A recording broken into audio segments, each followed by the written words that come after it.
Welcome to Houston Real Estate Radio. I'm your host, Shannon Register, and every week we bring you news and information you can use on your next real estate transaction. Hopefully you are recovering from the flood issues we've been having, and your week's getting a little better, and you're definitely getting into recovery mode if you did have a flood situation at your work or at your home. I know there were a lot of people affected by all the rains that we had, and so last weekend we really talked about just the flood insurance and just gave you a lot of information from the insurance perspective. This weekend we're going to help you get more into your project management as you get your projects underway. And this segment we are really talking to people who need money to fix their home. If you're not getting insurance, if you didn't have flood insurance and you need to fix your home, but especially for those people who were in the process of buying a home and it flooded, or you were in the process of selling your home and it flooded. We're really going to focus on that this segment because there are some things you can do. You don't have to terminate the contract. There are things you can do even if you didn't have flood insurance. So we're going to talk about that. I've got Mary Papageorge here today in the studio. Mary Papageorge is with AmCap Mortgage. She's a loan officer, been a loan officer for years and years and years and years, and she does all kinds of loans, has been doing a great job in the industry for a very long time. And so she's here to talk about a little bit different kind of loan. It's still an FHA loan, but it's the 203K, a rehab loan. And this is a loan that you can use if you were affected by the flooding in Houston and you're trying to sell your home. So we're going to talk about that. There were a lot of people affected by all that water, Mary. A lot of people. It's really sad. Some didn't have the flood insurance, so they have other alternatives. Yeah. So if you didn't have insurance, right now you're trying to dip into either your 401k or some kind of financial reserves to be able to fix your house. And, that's not a good place to be. No, it's not recommended. If you are thinking about dipping into your 401k, that should be your last resort. If you have some equity in your home, you actually could get a second lien known as a home improvement loan. Or if you have enough equity, you could also get what's called a HELOC, home equity line of credit, which is like a revolving credit card on your house. Mm-hmm. You can go up to 80% combined loan to value.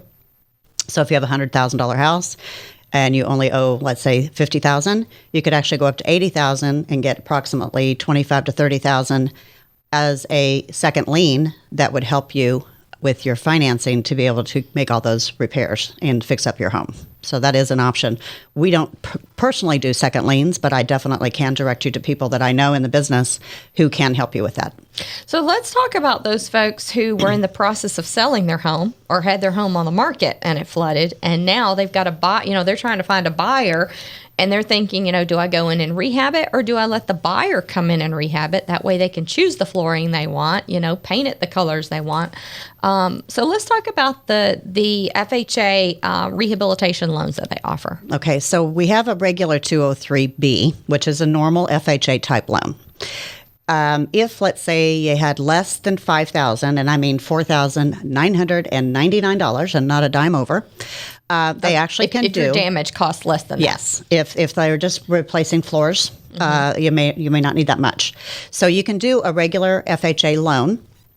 The person who's buying the property can do a 203B with a escrow holdback. What that means is they do have to have some bids on the property. They have to show that they don't need more than $5,000, and we can actually add that amount into the loan. And the work has to be completed within 30 days after closing. The appraiser would go out to the property, say, okay, subject to those floors being repaired or replaced, mm-hmm. the property will be worth X. And then we close the home, and then they do the work. Mm-hmm. So they own the home before the work starts. And then they have to have that completed within 30 days.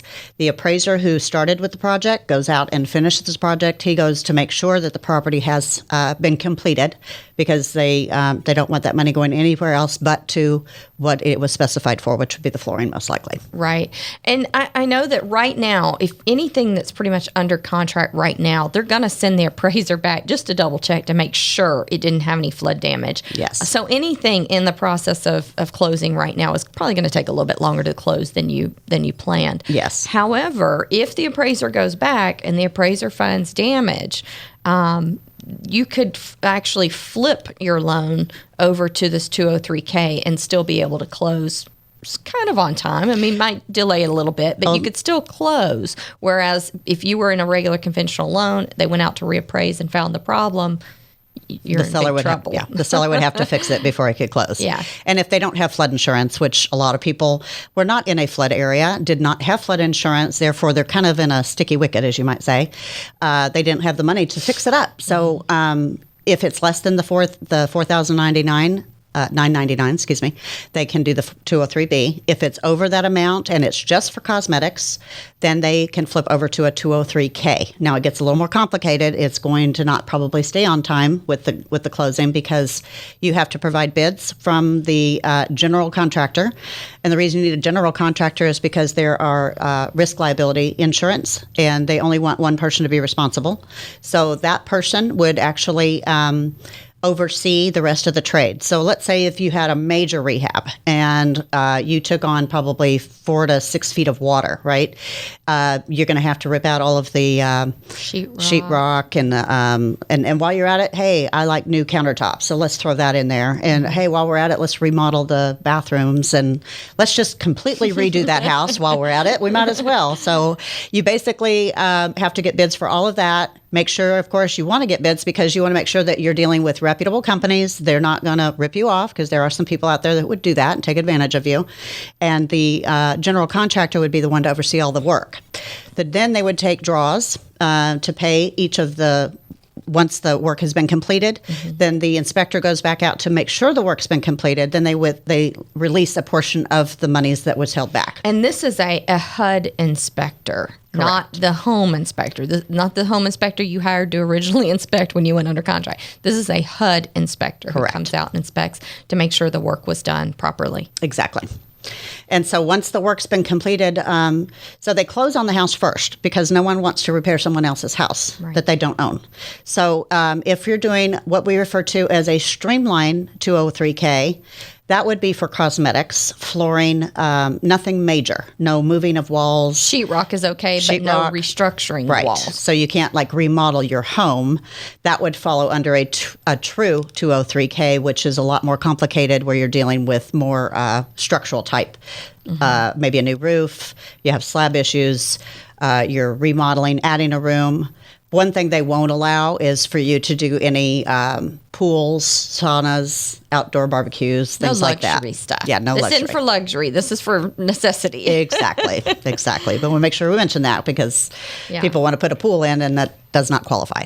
So somebody who's a buyer right now, and they go and they have found a home that they like, but it's flooded, they can still make the offer. Their realtor makes the offer like they always would, but they have to specify the type of loan that they're using. Then they would get bids, and then they would have it appraised, and the appraiser actually kind of looks at what the house would be worth after those repairs. Correct. And then they're going to close and actually get the repairs done after closing. Correct. And then the contractor would get paid. And we can actually go up to 105% of the value. So if they say that the property will be worth, $100,000 after all the work's been completed, we actually can go up to 105 because when you do upgrades, you don't get dollar for dollar on your value. Right. So we allow for an extra 5% over that amount. Can anybody do this, or does it have to be someone buying a home that they're going to live in? So in other words, can an investor use this? Absolutely. Okay. It has to be a homestead.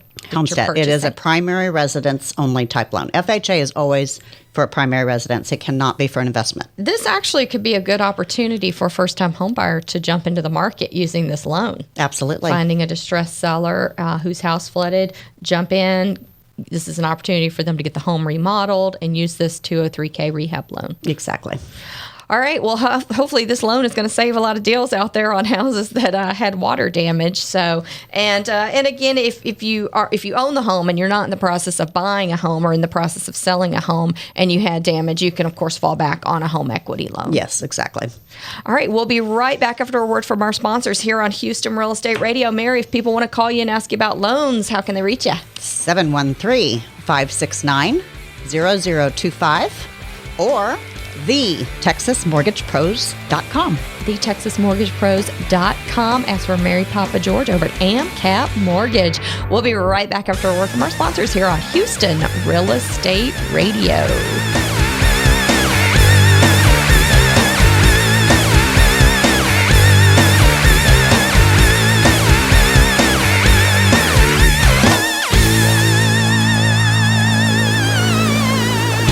People often find themselves in need of storage and moving, but don't want the hassle and stress. Sound familiar? Well, at Zippy Shell, we make storage and moving easy. Zippy Shell will deliver a storage container to your home or business. You load it at your leisure, and we'll take it to one of our safe, convenient storage facilities, or ship it to your final destination. We treat your stuff like it's our stuff, because we understand you're not just giving us your belongings, you're giving us your trust. Zippy Shell. Storage and moving that makes life simple.